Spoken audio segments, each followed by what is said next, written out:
5 minute पहले जोड़, 5 minute पहले खत्म हो जाएगा बस। हेलो, डॉक्टर राहुल जुड़ गए? हाँ sir, good afternoon. Good afternoon all doctors. Thanks good afternoon. बस 2-4 मिनट में ज्यादा से ज्यादा लोग जुड़ रहे हैं, उसके बाद उन सभी के लिए स्टेट इंस्टीट्यूट की तरफ से। और आज हमारे बीच में डॉक्टर राहुल चोपड़ा जी हैं, जो ग्वालियर के जाने माने शिशु रोग विशेषज्ञ हैं। आज आपको एंटेरिक फीवर, टाइफाइड बुखार, उसके बारे में जानकारी देंगे। और आप लोग ध्यान से सुने। हमारे बीच में डॉक्टर्स भी हैं, स्टाफ नर्सेज भी हैं, सीएचओ भी हैं, कम्युनिटी हेल्थ वर्कर। तो सभी लोगों के लिए एक मिक्सर ग्रुप है, तो इसमें सभी को एडवांटेज हो। तो हम हिंदी में चाहते हैं कि सब लोग हिंदी में थोड़ा अच्छे समझ पाएंगे, हमारे सभी पार्टिसिपेंट। तो डॉक्टर राहुल चोपड़ा, आप शुरू करेंगे अपना व्याख्यान। हाँ सर, मेरी स्लाइड्स दिख रही हैं? हाँ, स्लाइड दिख रही है। हाँ। स्लाइड दिख Good रही है। afternoon. At the outset, I am thankful to Dr. D.D. Sharma sir, who is the director of State Health Institute, for giving me an opportunity to interact with you. और बाकी सारे doctors, sisters, paramedics का मैं अभिवादन करता हूँ। और मैं चाहूँगा कि ये सेशन सिर्फ मोनोलॉग ना हो, बल्कि इंटरेक्टिव सेशन हो। आपको बीच में भी कोई क्वेरी हो तो पूछ सकते हैं, और इस टॉक के बाद भी आप स्वतंत्र हैं, आप कोई भी क्वेश्चन पूछ सकते हैं। तो मैं स्टार्ट करता हूँ। एंटेरिक फीवर को टाइफाइड भी बोलते हैं और हिंदी में से म्यादी बुखार कहते हैं। इन जनरल टर्म्स अगर कोई लेमैन हमारे पास आता है, कोई पेशेंट आता है, तो वो कहता है कि देखो इसे म्यादी बुखार तो नहीं है। Typhoid, ancient Greek, the word is derived from typhos. ये जो टर्म है टाइफाइड, ये ग्रीक वर्ड से निकाला गया, टाइफॉस। उसका मतलब होता था स्मोक और cloud. That was believed to cause disease और मैडनेस। हालांकि ये एक मिथ था, भ्रांति थी। अब हमें पता है कि टाइफाइड साल्मोनेला नाम के बैक्टीरिया से होता है, हम इसके बारे में भी जानेंगे। So enteric fever is the most common cause of fever lasting for more than 10 days in clinical practice in India. जैसे कि मैंने बोला, इसको म्यादी बुखार कहते हैं। अच्छे से अच्छे इलाज के बावजूद भी एक म्याद लेता है, mostly more than 7 days. So the typhoid fever is caused by Salmonella enterica variety typhi and paratyphoid fever by S enterica variety paratyphi ABC. So Salmonella नाम के बैक्टीरिया से और उसका जो कजिन्स हैं पैराटाइफी ए बी सी, इनसे ये बीमारी होती है। कितने ऑर्गेनिजम्स हो जाएं तो हमारी बॉडी को ये टाइफाइड कर सकते हैं? 10 to the raised power 3 और 10 to the raised power 6, यानी 1000 से लेके 10 लाख बैक्टीरिया होंगे तो हमारे बॉडी पे वो टाइफाइड का अटैक कर सकते हैं। इंक्यूबेशन पीरियड इसका 7 to 14 डेज है। जब बैक्टीरिया अंदर एंटर हुआ और साइन एंड सिम्टम्स और डिजीज बनने में 7 से 14 दिन लगते हैं। So what is the cause? The picture is showing bacteria salmonella typhi. ये एक एंट्रोबैक्टीरिया नाम की फैमिली को बिलोंग करता है, जो कि ग्राम नेगेटिव बेसलाइन है। They grow best at 37 degree, इसलिए टाइफाइड गर्मियों में ज्यादा कॉमन है। The transmission is faecal oral route. It is by close contact with patients और carriers. It can be because of contaminated water and food, flies and cockroaches. So, fecal oral transmission का क्या मतलब है? Sometimes हमारे जो जमीन में sewer lines होती हैं और वाटर पाइप्स होती हैं, वो जुड़ जाती हैं। इसके कारण ये इन्फेक्शन फीकल ओरल रूट से हमारे घरों तक ड्रिंकिंग वाटर के थ्रू पहुंच जाता है। और बाहर का खुला खाना, खुला पानी, गंदा पानी और फ्लाइज एंड कॉकरोचेस, ये मच्छर और फ्लाइज से भी हो सकता है। एंटीजेनिक स्ट्रक्चर अगर हम देखें इस बैक्टीरिया का, तो 2 तरह के एंटीजन होते हैं, ओ एंटीजन और H antigen. Both are important. इस टाइफाइड कॉन्टेजियस है? क्या एक दूसरे से हो सकता है? Yes. An infected person can pass the bacteria out of their body in their stools. Latrine के रास्ते और यूरिन के रास्ते पेशेंट इसको पास करता है, और ये जैसे हमने देखा फीको ओरल रूट से दूसरे लोगों को इन्फेक्ट कर सकता है। So this is a contagious disease. Contamination of water supply can in turn taint the food supply. The bacteria can survive for weeks in water or dried sewage. तो ये bacteria थोड़ा रेजिस्टेंट टाइप का है और पानी में और faeces में, लैट्रिन में काफ़ी हफ्तों तक ये सर्वाइव कर सकता है। How do people get typhoid fever? If one is working in or travel to area where typhoid fever is endemic, or it can be a occupational hazard, जैसे कि clinical microbiologist हैं, those who are handling salmonella typhi bacteria, so it can happen to them. हमारे technicians हैं, lab में काम कर रहे हैं, उनको भी विशेष सावधानी रखनी पड़ेगी, नहीं तो टाइफाइड हो सकता है। और having close contact with someone who is infected or has recently been infected with typhoid fever, तो आपका कांटेक्ट हुआ किसी ऐसे मरीज से जिसको अभी अभी टाइफाइड हुआ है, तो आपको खतरा रहेगा। And most common cause is drinking water contaminated by sewage that contains S typhi. पानी का विशेष ध्यान रखना चाहिए, पानी शुद्ध होना चाहिए, या तो हम उसे उबाल के पिएं, या क्लोरीन की टैबलेट्स डाल लें, या आजकल लेटेस्ट जैसे आरओ और एक्वागार्ड टाइप की चीज़ें, इनका भी प्रयोग कर सकते हैं। So how it infects, what is the pathophysiology? जब भी हम गंदा पानी या फूड लेते हैं तो वो हमारी इंटेस्टाइन की वॉल्स पे जाता है, and this ingested bacilli invade small intestinal mucosa. Small जो छोटी आते हैं उसकी मिकोजा को ये डैमेज करके पेनिट्रेट कर लेता है, और वहाँ से वो मैक्रोफेजेस उसको ले लेते हैं, और then it goes to regional lymph nodes. जो लिम्फ नोड्स होते हैं उनको ये अफेक्ट कर देता है। Then this S typhi multiply in the intestinal lymphoid tissue and interact with enterocytes and M cells। ये जो पेयर पैचेस होते हैं इंटेस्टाइन में, यहाँ से ये डायरिया कर सकता है, और इंक्यूबेशन पीरियड के अनुसार ये बेसलाई एंटर कर जाता है ब्लड स्ट्रीम में। इसको कहते हैं बैक्टीरियमिया। जब कोई भी बैक्टीरिया ब्लड में घूमने लगता है तो इस स्टेज को हम बैक्टीरियमिया कहते हैं। So it can reach to other organs also. This bacteria invade the gall bladder. Gall bladder में जाएगा तो कोलेसिस्टाइटिस बोल देंगे। बिलियरी सिस्टम में जाएगा, lymphatic tissue of the bowel, and it multiplies there in higher number. Then this pass into the intestinal tract। Stool के रास्ते ये पास होता है। ये स्लाइड भी पैथोजेनेसिस बता रही है टाइफाइड की, कैसे ये यहाँ पेयर पैचेस में आया, उसके बाद मेसेंट्रिक लिम्फ नोड्स को इन्वॉल्व किया, ये प्राइमरी बैक्टीरियमिया की स्टेज हो गई। इसके बाद ये रेटिकुलो एंडोथेलियल सिस्टम जैसे कि liver, spleen, gall bladder, bone marrow में ये पहुंचता है, और वहाँ से ये सेकेंडरी बैक्टीरियमिया की स्टेज आ जाती है, और वहाँ से ये पूरी बॉडी में पहुंच जाता है, एंड डिफरेंट ऑर्गन्स को इन्वॉल्व कर लेता है, और वहाँ से कॉम्प्लिकेशंस हो जाती हैं। अगर सीएनएस में जाएगा तो सीएनएस चेंजेस आ जाएंगे, हार्ट पे जाएगा तो मायोकार्डाइटिस कर सकता है, किडनी में जाएगा तो नेफ्राइटिस कर सकता है। इस तरह से टाइफाइड सारे ऑर्गन्स को डैमेज कर सकता है थ्रू बैक्टीरियमिया। क्या फीचर्स होंगे, हम टाइफाइड को कैसे पहचानेंगे, what are the sign and symptoms? Stage 1 जो होती है वो फर्स्ट वीक में, क्या इसका फीचर है? Slowly rising temperature, this is called step ladder. एक सीढ़ी की तरह होता है, पहले फीवर स्लो स्टार्ट होता है, लो ग्रेड होता है, देन पीक पे जाता है चौथे पांचवें दिन, हाई ग्रेड फीवर हो जाता है, पर start with low grade fever. This is called step ladder fashion. पेट में दर्द हो सकता है, हाथ पैरों में दर्द हो सकता है, जिसे माइल्डिया कहते हैं। मैलेज हो सकती है, जैसे आपको लगता है कि आप बीमार हो, हरारत है आपको, हेडेक हो सकता है, कॉन्स्टिपेशन हो सकता है, और रिलेटिव ब्रेडिकार्डिया। ये बहुत इंपॉर्टेंट फीचर है टाइफाइड में। नॉर्मली हम देखते हैं कि हर टेम्परेचर और हर बीमारी में हमारा पल्स रेट बढ़ जाती है, पर ये फीवर एक ऐसा है जिसमें बुखार तेज होने के कारण भी हार्ट रेट कम हो जाता है। This is called relative bradycardia. Second week में क्या होगा? सेकेंड वीक में भी साइन एंड सिम्टम्स होते हैं, कभी कभी कुछ कॉम्प्लिकेशंस हो सकती हैं, हम आगे देखेंगे। एंड ऑफ सेकेंड वीक में क्या होगा? डिलीरियम हो सकता है, दिमाग पे चढ़ गया तो गफलत, अनकॉन्शियस। देन मरीज कभी कभी सीरियस हो, अगर ढंग से इलाज ना मिले तो वो कोमा में भी जा सकता है, और sometimes death can also happen, आदमी की मृत्यु भी हो सकती है। एंड ऑफ फर्स्ट वीक में क्या हो सकता है? रोज स्पॉट्स आते हैं, एक रेड कलर के स्पॉट्स आपने देखा होगा, ये फिल्म में आ रहे हैं। ये red spots western text books में और वेस्टर्न पेशेंट्स में काफी कॉन्स्पिक्यूअस होते हैं, पर they may not appear and they may not be seen in Indian patients because of dark skin.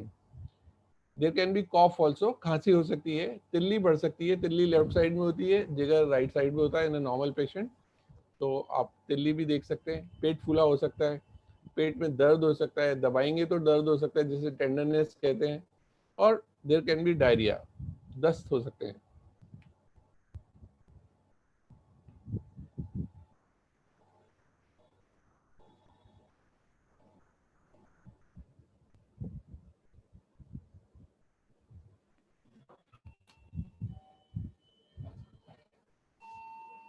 Slide पलट नहीं रही, आप देख पा रहे हैं स्लाइड? आ रही है, ठीक आ रही है। हाँ, ये जैसे कि मैंने बताया रोज स्पॉट्स हैं। ये फिरंगी मरीजों में जो गोरे लोग होते हैं उनमें रोज स्पॉट्स अच्छे दिखाई देते हैं, और विच फेड ऑन प्रेशर, अगर उन्हें दबाएंगे तो ये डिसअपियर हो जाएंगे। एंड हमारे हिंदुस्तानी पेशेंट्स में और जिनका डार्क कॉम्प्लेक्शन है उनमें ये नहीं दिखाई देते। सो आगे हम देखें reservoir of infection. Human is the only reservoir. अक्सर ये बीमारी पशुओं में नहीं होती, एनिमल्स में नहीं होती। A case is infectious as long as bacilli appear in the stool or urine, and the cases may be missed, they can be mild or severe. हमारे लैट्रिन और पेशाब में जब तक ये बैक्टीरिया पास हो रहा है तब तक हम कैरियर कहलाएंगे, और इट कैन बी टेम्परेरी और incubatory excrete bacilli for 6 to 8 weeks. Chronic carrier कब कहेंगे? जब मोर देन 3 months ये बैक्टीरिया पास होता रहे यूरिन और स्टूल में, तो इसको क्रॉनिक कैरियर कहेंगे। इसका एक क्लासिकल एग्जांपल था टाइफाइड मैरी। टाइफाइड मैरी एक यूएस में कुक थी किसी रेस्टोरेंट में, और उसने सैकड़ों लोगों को इस तरह से इन्फेक्ट किया। उसका असली नाम जो था वो मैरी मेलॉन था। After some time she died in quarantine after few years. पर ये क्लासिकल केस है, तो हमें ध्यान रखना चाहिए। जैसे हम कहते हैं कि बाहर का खाना ना खाएं, अगर कोई शेफ को अगर वो हाइजीनिक कंडीशन में नहीं बनाता तो ये बीमारी एक पूरी की पूरी एपिडेमिक का रूप ले सकती है, पूरे शहर में फैल सकती है। कॉम्प्लिकेशन जो मैंने बात की थी, common complication second and third week में परफोरेशन है, आते अगर फट जाए तो उसको परफोरेशन बोलते हैं। ऐसे में पेट फूल जाता है, बाउल साउंड्स कम हो जाते हैं, बहुत ज़्यादा दर्द होता है, वॉमिट्स हो सकती हैं। अगर हम राइस ट्यूब डालें तो उसमें हरा हरा वो आता है, और आपकी पल्स रेट अचानक बढ़ जाती है, यानी टेकिकार्डिया हो जाता है, और ब्लड प्रेशर डाउन हो सकता है, इवन हाइपोटेंशन हो सकता है। ऐसे ही जो आंतों में छाले होते हैं टाइफाइड के कारण, उनसे हेमरेज हो सकता है, लैट्रिन में खून आ सकता है। ये दो सीवियर कॉम्प्लिकेशंस हैं टाइफाइड की, और इसीलिए इस बीमारी में बहुत हल्का खाना दिया जाता है, खाना कंटिन्यू करते हैं, और अगर ये स्टेज हो तो फिर हमें कुछ समय के लिए बंद भी करना पड़ता है। Then the complications can be because of septicemic foci. Bone और जॉइंट में अगर इन्फेक्शन हो जाए तो आर्थराइटिस हो सकती है, ऑस्टियोमाइटिस हो सकती है। अगर ब्रेन में यही साल्मोनेला पहुंच जाए तो मेनिंजाइटिस कर सकता है। गॉल ब्लैडर को इफेक्ट करे तो कोलेसिस्टाइटिस बोलते हैं। It can cause toxic phenomenon also. तो ये अगर हार्ट को इन्वॉल्व करता है तो उसको हम मायोकार्डाइटिस कह देते हैं। अगर ये गुर्दों को, किडनीज को इन्वॉल्व करता है तो नेफ्राइटिस बोल देते हैं। और क्रॉनिक स्टेज जो होती है, कैरियर स्टेज, वो गॉल ब्लैडर के अफेक्शन के कारण होती है। रिलैप्स, टाइफाइड एक ऐसा डिजीज है जो कि दोबारा भी हो सकती है अगर ढंग से इलाज ना मिले, एडिक्वेटली इलाज ना मिले, प्रॉपर डोजेज में ना मिले, तो रिलैप्स हो सकता है। It is due to organism due to some susceptibility of original attack. यानी अगर हमने जैसे सपोज 14 डेज एंटीबायोटिक देनी है, हमने 7 ही दिन में बंद कर दी, तो रिलैप्स हो सकता है। अगर हमारी एंटीबायोटिक की चॉइस प्रॉपर नहीं है तो भी हो सकता है, और रूट्स प्रॉपर नहीं है तो भी हो सकता है। It depends on choice of drug therapy also. मैं अगली स्लाइड में इसके बारे में चर्चा करूंगा। जैसे कि सर्टेन एंटीबायोटिक्स अगर सेफेक्सिम है और सेफ्ट्रेक्सोन है तो इसमें रिलैप्स के चांसेस ज़्यादा है एज कम्पेयर टू क्विनोलॉन्स। क्विनोलॉन्स मीन्स जो कि दवाई सिप्रोफ्लॉक्स, ओफ्लॉक्स, इस तरह की ग्रुप की दवाई है, या एजिथ्रोमाइसिन। ये दो सेट ऑफ एंटीबायोटिक्स में रिलैप्स के चांसेस कम होते हैं। अब हम कैरियर देखें, 5 to 10% चांसेस जो है वो कैरियर बन जाए कोई भी मरीज, और अगर 3 महीने से ज़्यादा वो लैट्रिन में बैक्टीरिया पास करता है तो भी वो क्रॉनिक कैरियर कहलाता है। और potential source of infection for family members, contact and immunity, ये इस तरह की कैरियर्स जो हैं ये बीमारी को फर्दर फैला सकते हैं। डायग्नोसिस कैसे होगी टाइफाइड की? एक तो क्लिनिकल डायग्नोसिस है, हमने पहले देखा कि फीवर मोर देन 7 days। अगर हमारी टंग कोटेड है जीभ सफेद पड़ रही है, रोज स्पॉट्स अगर हमें देख रहे हैं, step ladder pattern of fever है, या रिलेटिव ब्रेडिकार्डिया जो मैंने अभी जिक्र किया, या और स्टेजेस का इन्वॉल्वमेंट है, जैसे कि पेट में दर्द है, कॉन्स्टिपेशन भी हो सकता है, डायरिया भी हो सकता है, दिमाग पे अगर गफलत है, ऑल्टर्ड सेंसोरियम हो रहा है, रेयरली कन्वल्शंस आ गए, ये सारे इसके साइंस हैं। इन्वेस्टिगेशंस हम क्या करेंगे? एक सिंपल फार्मूला है निमोनिक है, जिसे बोलते हैं बासु। बासु एक ऐसा फार्मूला है जिससे हम इन्वेस्टिगेशन वो कर सकते हैं कि कौन से वीक में कौन सा इन्वेस्टिगेशन अच्छा रहेगा। तो यहाँ बासु में बी होता है ब्लड कल्चर के लिए, which is the gold standard. ये फर्स्ट वीक में पॉजिटिव आता है अक्सर। ए stands for antigen antibody reaction, ये विडाल टेस्ट है। सेकेंड वीक की शुरुआत में विडाल पॉजिटिव आने की संभावना रहती है। As for stool culture, third week. Urine, fourth week. तो इस तरह से आपको इजीली याद होगा कि टाइफाइड की कौन से हफ्ते में कौन सी इन्वेस्टिगेशन आपको एडवाइस करनी है। सो जैसे मैंने बताया कि ब्लड कल्चर बहुत महत्वपूर्ण है। अगर ये पॉजिटिव आ जाए तो हमें ये भी पता चल जाता है कि कौन सी दवा काम करेगी। और इसमें बड़ा ध्यान रखना है, अगर यहाँ पर कुछ पैरामेडिकल्स और टेक्नीशियंस सुन रहे हैं, तो collection of blood culture is very important. तो छोटे बच्चों में तो हम 5 ml ब्लड लेते हैं, बड़ों में 10 ml लेना पसंद करेंगे, और 1:5 रेशो अगर ब्रॉथ से रहेगा तो अच्छा रहेगा। और इसके अलावा हमें बहुत मतलब एसेप्टिक प्रिकॉशंस में लेना है, हाथ अच्छे से वॉश करने हैं, अगर आपके पास ग्लव्स स्टराइल है तो वो पहनने हैं, और अच्छी तरह से पहले सेवलॉन, फिर स्प्रेड, फिर बीटाडिन, इससे उस जगह को वेट के ऊपर हम क्लियर करेंगे। जैसे कि बिल्कुल हम जैसे कभी एलपी करते हैं, या आपने देखा होगा सर्जन जैसे ड्रैपिंग करते हैं, वैसे सफाई करके उस पार्ट से सर्जन वो लेना चाहिए ब्लड कल्चर, नहीं तो उसकी जो सुपरफिशियल ऑर्गेनिजम्स हैं, कंटेमिनेट्स आ जाते हैं। तो collection of blood culture is very important, है ना। और फिर कुछ अदर टेस्ट है सीरोलॉजिकल, जैसे कि एंटीबॉडीज एंड एंटीजन पता कर सकते हैं। फ्लोरोसेंट एंटीबॉडी टेस्ट होता है, विडाल टेस्ट तो सबको पता ही है, पर विडाल का हमें पता होना चाहिए कि किस लेवल पे। 1/80 भी अगर आ गया तो सुन लें, 1/80 अगर आ गया तो पॉजिटिव नहीं कहलाएगा। 2 विडाल टेस्ट अगर अलग अलग ओकेजन्स पे किए और 4 फोल्ड राइज हो उसका टिटर्स का, तब उसे पॉजिटिव कहेंगे। एक बार कराया है तो मोर देन 160 होना चाहिए ONH टिटर में, तब अपन कमेंट कर सकते हैं कि विडाल पॉजिटिव है। So it's a non specific test. कई बार ये सूडो पॉजिटिव भी होता है और सूडो नेगेटिव भी हो सकता है। So as compare to blood culture is better. इसके बाद यूरिन और स्टूल नॉर्मली हमें करने की जरूरत नहीं होती, और बैरो कल्चर कर सकते हैं, इवन 5वें 6ठे 7वें दिन भी कर सकते हैं, क्योंकि ये बैक्टीरिया ऐसा है जो रेटिकुलो एंडोथेलियल सिस्टम में रहता है। तो बोन मैरो कल्चर कर सकते हैं हायर सेंटर्स पे। इवन हम पंच बायोप्सी ले सकते हैं रोज स्पॉट से, which is also 63% positive. Clot cultures ले सकते हैं, अगर एनकेफ्लोपैथी है या मेनिंजाइटिस है तो हम CSF की भी जांच कर सकते हैं। पेट में अगर पानी आ गया तो पेरिटोनियल फ्लूइड की जांच कर सकते हैं। मेसेंटेरिक लिम्फ नोड से हम बायोप्सी ले सकते हैं अंडर अल्ट्रासाउंड गाइडेंस। देन अगर सपोज परफोरेशन हो गया, हमें एक इंटेस्टाइन का रिसेक्शन करना पड़ रहा है, वहाँ से बायोप्सी ले सकते हैं। गॉल ब्लैडर, फेरिंग्स, टॉन्सिल्स, अगर कहीं एप्सिस बन गई है या बोन में ऑस्टोमाइलाइटिस हो गई है तो वहाँ से भी हम बायोप्सी ले सकते हैं। विडाल टेस्ट बहुत इंपॉर्टेंट है, सबसे ज़्यादा कराई जाने वाली जांच है। ये हम देखेंगे साल्मोनेला की जो है मैकॉन्ग की अगार पे कैसी कॉलोनी बनती है, ये इसके बारे में चित्र है, तो ये डायग्नोसिस में हेल्प करता है हमें। अगर और पैरामीटर्स देखें तो ल्यूकोसाइड काउंट्स इसमें नॉर्मल रहते हैं या कम भी हो सकते हैं। ल्यूकोसाइड काउंट क्या है? हमारा डिफेंस सिस्टम है, हमारा बॉर्डर सिक्योरिटी फोर्स है, तो ये शो करता है कि बॉडी का रेजिस्टेंस कैसा है। समटाइम्स इसमें इस्नोपीनिया हो जाता है। इस्नोफिल्स नॉर्मली एलर्जी में बढ़ते हैं, पर इस बीमारी में इस्नोफिल्स जो है वो कम हो सकते हैं।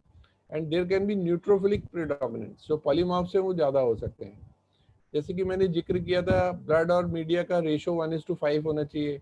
बच्चों में 5 ml तक ले सकते हैं, और 4 fold rise in Widal is diagnostic. नए मेथड भी कुछ आ गए हैं डायग्नोस्टिक के, जैसे कि IDLS ट्यूबेक्स मेथड है। ये IgM09 एंटीबॉडीज को डिटेक्ट करते हैं और कुछ मिनट में ही पॉजिटिव हो जाते हैं। जो ट्रेडिशनल विडाल टेस्ट हुआ करता था वो 24 घंटे बाद आता था। एक टाइफीडॉट टेस्ट है, वो IgM को पकड़ लेता है, ये भी सेंसिटिव है। इस तरह से और मेथड्स हैं जो मोनोक्लोनल एंटीबॉडीज को पकड़ लेते हैं। IgM एक डिपस्टिक टेस्ट भी आया है, इसके अलावा हम एलाइजा टेस्ट कर सकते हैं, और एक बहुत अच्छा सोफिस्टिकेटेड टेस्ट आया जैसे पीसीआर कहते हैं, तो वो भी कर सकते हैं। तो हम देखें कि ये डायग्नोसिस बताने के बाद हमें इलाज क्या करना है। किसी भी बीमारी के लिए रेस्ट बहुत इंपॉर्टेंट है, तो हम पेशेंट को बोलेंगे कि वो थोड़ा रेस्ट ले। 3 मेन स्टे हैं इलाज के, एंटीबायोटिक्स, कॉर्टिकोस्टेरॉइड्स बहुत रेयरली यूज होते हैं, सीवियर इन्फेक्शन हो और कॉशियसली देना है, जुडिशियसली देना है।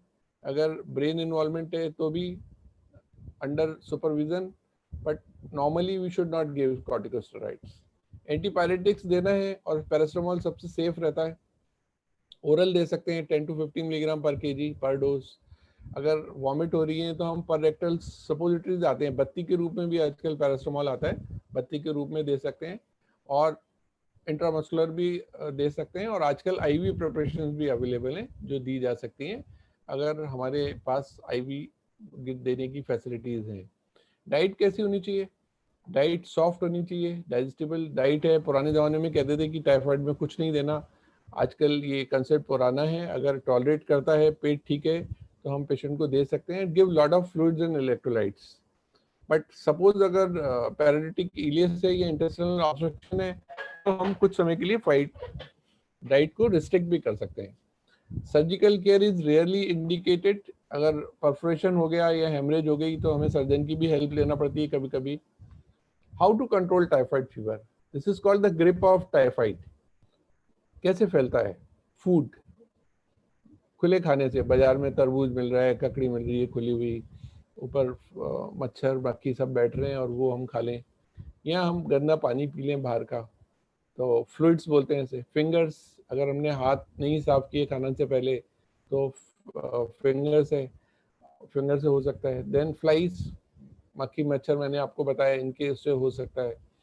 इसके अलावा फीसिस, स्टूल, नीचे जो सीवर लाइन के वो हैं वाटर सप्लाई के साथ जुड़ाव, वो कभी कभी इन्फेक्शन दे देते हैं। हमारे घरों में पानी आ रहा है, उसमें इन्फेक्शन आ जाता है। Then exposure to reservoir cases, carriers, हम बाहर रेस्टोरेंट में खाना खाने गए और वहाँ पर जो है कुक ने जो है हाइजीन की प्रिकॉशन नहीं ली, वेटर ने बिना ग्लव्स के सप्लाई कर दिया, और आप देखते हैं बाहर तो जो समोसे कचौड़ी की दुकानों पे तो बहुत ही बुरा हाल है। तो इस तरह से हमें हाइजीनिक प्लेस पे ही खाना चाहिए, और सैनिटेशन, हमें वातावरण का ध्यान रखना है। इसके अलावा टीकाकरण भी उपलब्ध है अलग अलग तरीके से, हम इसके बारे में भी चर्चा करेंगे। तो ये 3 चीज़ों से हम टाइफाइड को कंट्रोल कर सकते हैं। ट्रीटमेंट क्या है? ड्रग्स, सिफोटेक्सिन दे सकते हैं 100 से 200 milligram per KG per day every 6 to 8 hour for 5 to 14 days. और सेफ्ट्रेक्सोन सोडियम जो दवा है इंजेक्शन के रूप में आती है, बेस्ट है। इसका dose 75 milligram per KG per day है, वंस डेली दे सकते हैं, सबसे बड़ा एडवांस है, दिन में एक ही बार दे सकते हैं फॉर 7 डेज। कैनला हम डाल पाए तो आईवी बहुत अच्छा है, हर बार टेस्ट करके लगानी चाहिए सेफ्लोस्पोरिन, क्योंकि sometimes they share sensitivity of penicillin, they are semi synthetic derivative of penicillin. तो एक कॉशन है, सिफोटेक्सिम या सेफ्ट्रेक्सोन जब भी लगाएं, एक बार पहले इंट्राडर्मल इंजेक्शन से उसको टेस्ट कर लें। इसके अलावा पुराने ज़माने में एम्पिसिलिन दी जाती थी, dose 100 milligram per KG per day every 6 to 8 hour for 7 days.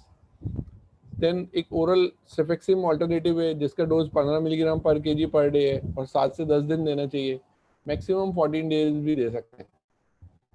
So third generation cephalosporin, ceftriaxone sodium and cefixime are first line agents, and azithromycin is a new and good drug.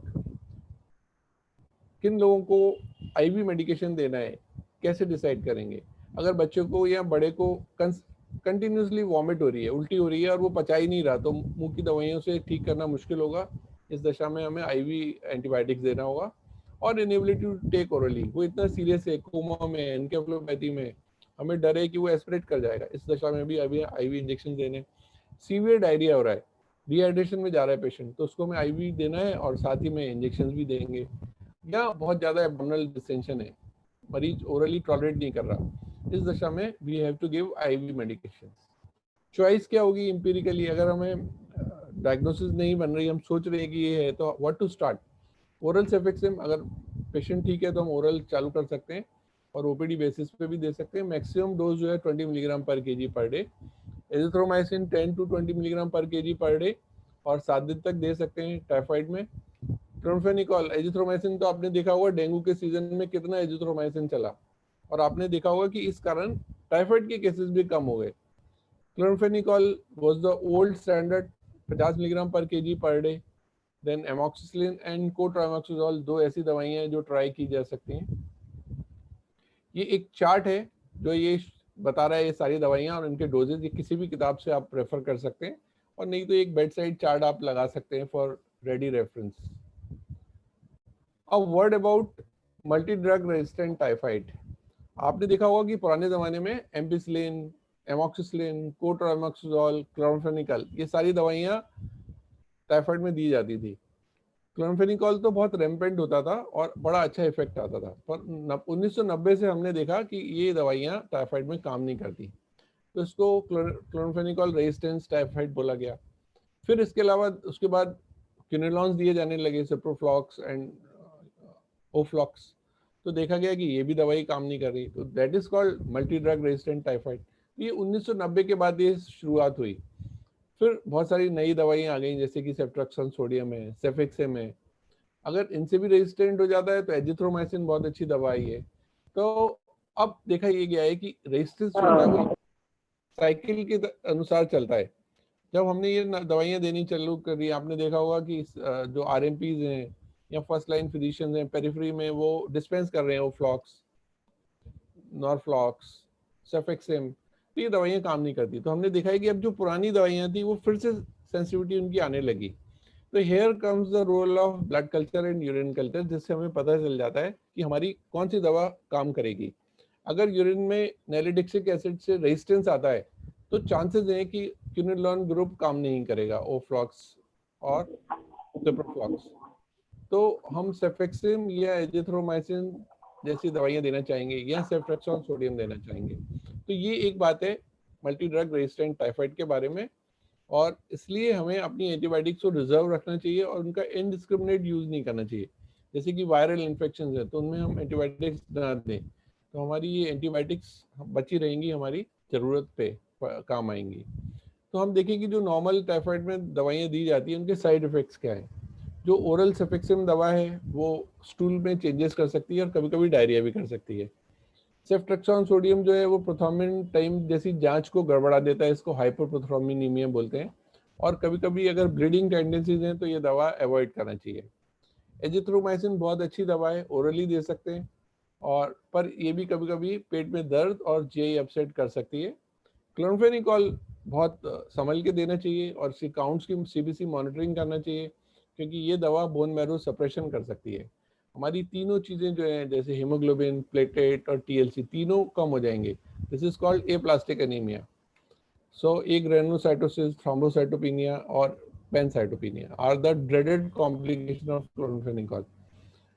एक नवजात शिशु में अगर हम high dose 100 milligram per kg से दे दें chloramphenicol तो there can be grey baby syndrome, बच्चा बिल्कुल ग्रे हो जाता है, तो it should be avoided less than 1 month of age. Amoxicillin जो है सबको पता है कि इससे लूज मोशन हो सकते हैं, डायरिया। कोट्राइमोक्सिजोल से क्या हो सकता है, हेडेक, रैश, मेगेलोब्लास्टिक एनीमिया, ये भी ब्लड डिस्क्रेजिया कर सकता है। और कभी कभी कोट्राइमोक्सिजोल बड़ा स्पेसिफिक वो करता है साइड इफेक्ट, जिसे कहते हैं स्टीवन जॉनसन सिंड्रोम, पूरी बॉडी पे फफोले पड़ जाते हैं। और इस तरह की दवाई जो है G6PD नाम की अगर कमी हो तो उसमें भी नुकसान पहुंचाती है।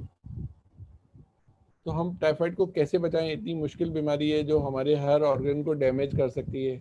हमें हैंड वॉशिंग करना है, हैंड वॉशिंग से हम इतनी सारी बीमारियों से बच सकते हैं इंक्लूडिंग कोरोना। देन हमें पानी का ध्यान रखना है, पानी पोर्टेबल होना चाहिए, क्लीन होना चाहिए, चाहे हम उसे फिल्टर करें, चाहे हम उसमें फिटकरी डालें, चाहे हम उसे बॉयल करके पिएं। जब पानी का ख्याल रखना है हमें। फ्रूट्स और वेजिटेबल्स खाने से पहले हम उन्हें अच्छे से क्लीन कर लें, और अगर संभव हो सके तो हम टीकाकरण करा लें, एटलीस्ट बच्चों को तो करवा ही दें। सो हमने देखा कि टाइफाइड का बचाव कैसे है। तो कंटामिनेटेड वाटर सप्लाई को हम अवॉइड करें, सीवेज और जो उसका जो वो है वो उसका इलाज करें। कंजम्पशन ऑफ स्ट्रीट फूड, जो हम आइसक्रीम और कट फ्रूट्स बाहर खाते हैं खुले, उसको अवॉइड करें। There are certain good vaccine available. एक ओरल वैक्सीन है जिसको TY21 स्ट्रेन कहते हैं, ये बहुत इफेक्टिव है और एंडेमिक रीजन्स में अच्छा काम करती है।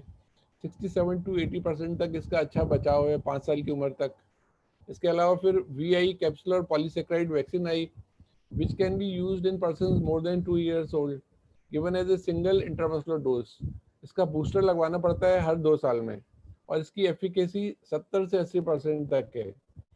आजकल जो एक नई वैक्सीन आई है वो protein conjugated VI polysaccharide vaccine है और इसकी भी काफ़ी एफिकेसी है। यंगर चिल्ड्रन में भी अपन दे सकते हैं। जो लेटेस्ट वैक्सीन है वो इवन 9 मंथ्स के बाद दी जा सकती है और उसका एक ही बूस्टर देना होता है आफ्टर 1 ईयर। इस तरह से अगर प्री स्कूल बच्चों में ज़्यादा रिस्क है, इस तरह की वैक्सीन से हम टाइफाइड का बचाव कर सकते हैं। मेरे हिसाब से तो मैंने कवर किया है, फिर भी कुछ अगर क्वेश्चंस निकले तो you are most welcome. Thank you everybody for patient listening. Thank you. अगर किसी पार्टिसिपेंट का कोई क्वेश्चन हो वो पूछ सकते हैं डॉक्टर राहुल चोपड़ा जी से। कोई जो हमारे जुड़े हुए पार्टिसिपेंट थे, अगर कुछ उनकी क्वेरी हो, कुछ डाउट हो, किसी चीज के बारे में और जानकारी लेना हो तो पूछ सकते हैं। कोई बोल रहे? बहुत अच्छा बताया पूरा उसके बारे में, टाइफाइड के बारे में, उसका क्लिनिकल फीचर है, एटियोलॉजी कैसे होता है, कैसे प्रिवेंशन, प्रिवेंटिव पार्ट बहुत इंपॉर्टेंट है कि कोई बीमारी होने से पहले उसकी रोकथाम की जाए। तो अपन रोकथाम करने के ऊपर ज्यादा जोर देना चाहिए। तो आपने सही बताया इसके बारे में। और ट्रीटमेंट पार्ट भी आजकल रेजिस्टेंस लिए डेवलप हो जाता है कि आदमी पूरा फुल कोर्स एंटीबायोटिक शुरू करता है, ठीक से देता नहीं है, 2-3 दिन दिया, फीवर ठीक हो गया, बंद कर दिया। तो इरेगुलर यूज होता है और इरेशनल होता है, कभी एक दवाई दे दी, आजकल दूसरी दे दी, इसलिए रेजिस्टेंट डेवलप हो जाता है। तो सब लोग इसके लाभान्वित हों और हमें आशा है कि ये लेक्चर सबको काफी बेनिफिशियल रहा होगा। और अगर फिर भी कोई पूछने की इच्छा हो, चैट बॉक्स में डालना चाहें, पूछना चाहें तो पूछ सकते हैं। Thank you doctor Rahul, thank you. Thank you sir, thank you. Okay.